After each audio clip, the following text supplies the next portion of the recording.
Dave the Oven Guy, and we're in the hot state of Texas today. And we just finished working on this big pollution control oven. And I wanted to talk a little bit about how pollution control ovens work. This is the lower chamber of the pollution control oven. And that's our combustion chamber on the bottom.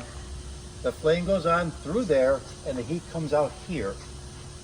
Now, this lower chamber is our process chamber, and this should be totally sealed from getting any extra oxygen in there. This burner goes on and off on the bottom, and when this burner is off, there's really no oxygen getting in here at all. So we have a slow burn going on here. Now, the fumes coming out of here are organic fumes and some particulate matter, and that goes up into the hole in the afterburner. And the afterburner is up here.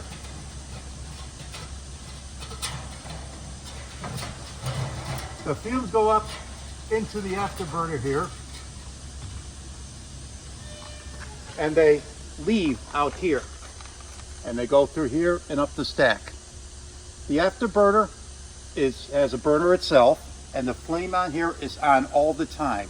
So while this goes on and off, this is continuously running. Because it's continuously running, it gives a little bit extra oxygen. You have the oxygen that's up here, the oxygen going on here, and none of the oxygen coming in through here is consumed by burning any material. So you have a more oxygen-rich environment up here. This operates at about 1400 degrees. This down here operates 500 to 900 degrees, depending on how you're running it. Now, the way a pollution control oven works is it's kind of idiot-proof. What happens is it senses the speed at what your temperature increases. And the way it does that is a thing called a thermocouple up here. You might notice there's two thermocouples. One thermocouple operates the temperature in the process chamber, in the lower chamber. And water spray there will come on to control the temperature in the oven itself. The other thermocouple over here is your over temperature thermocouple. And when the temperature gets too high, the other spray will go on.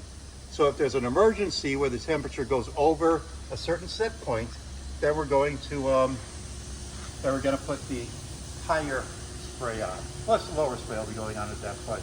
But one of the sprays goes on and off all the time to control the temperature of the lower oven.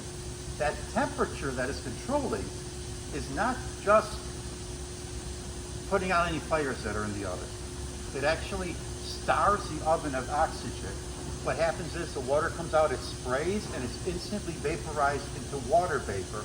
And it sprays enough to fill up this chamber with water vapor, so we don't have any oxygen left over to be able to support combustion in this lower chamber. That's about all I really need to tell you guys about the oven. There's other videos that we have that explain more stuff about ovens, and I'm Dave the Oven Guy, and you can find me at cdchemicals at att.net. Go to cdchemicals.com.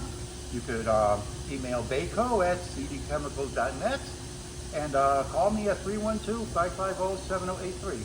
And thanks for watching this video.